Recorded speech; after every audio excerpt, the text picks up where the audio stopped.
ripped from the body, an eye being poked out of the socket, a queen dancing on burning coals until she's dead. Now this may not sound like a fairy tale to you, but at one point in time they were.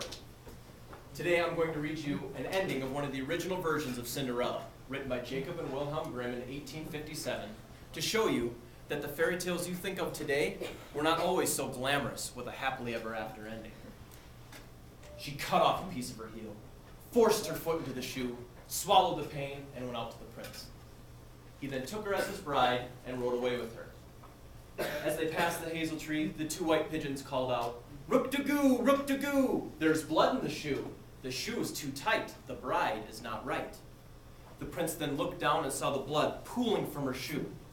He then turned his horse around and took her home again. "This is not the right one either," he said. "Don't you have another daughter?" "There's only the poor, deformed little Cinderella from my first wife. But she cannot possibly be the bride," said the man. But the prince told him to call for her.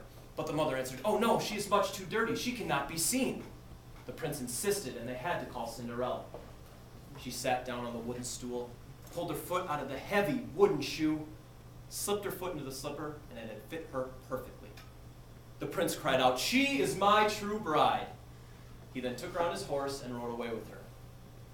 As they passed by the hazel tree, the two white pigeons called out, "Rook-de-goo, rook-de-goo, there's no blood in the shoe. The shoe is not too tight, the bride is right."